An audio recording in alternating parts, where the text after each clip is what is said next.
A few of you were concerned with the idea that belief was the only way Steve could see the items in the ender chest. I believe many of you were thinking of it in the eyes of the law of attraction. The law of attraction is the name given to the belief that by focusing on positive or negative thoughts, one can bring about positive or negative results. In plain sight, it's the belief that something will be yours if you believe it is yours. Which is, of course, complete nonsense. If you believe Timmy's bike is yours, it is still Timmy's bike, and it will always be Timmy's bike until Timmy sells it or gives it away.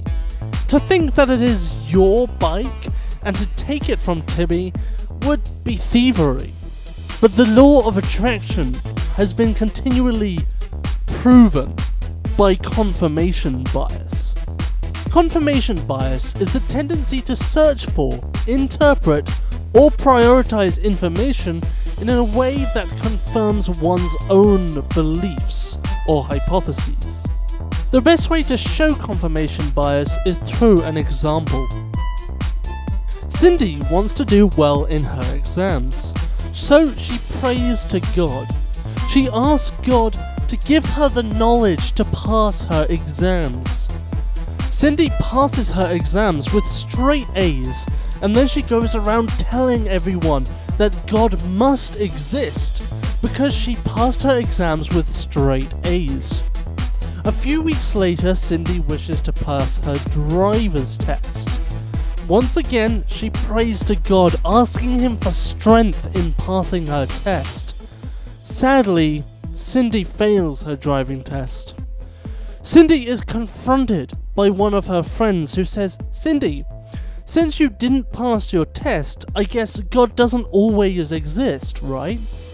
Cindy responds with, "No, of course God exists. It was just bad luck that I didn't pass my test this time."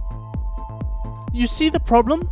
Cindy attributed her success in the first test to be the work of God, but she didn't attribute the failure of her second test to God, and instead attributed it to just bad luck. Because God would never do that to someone, right?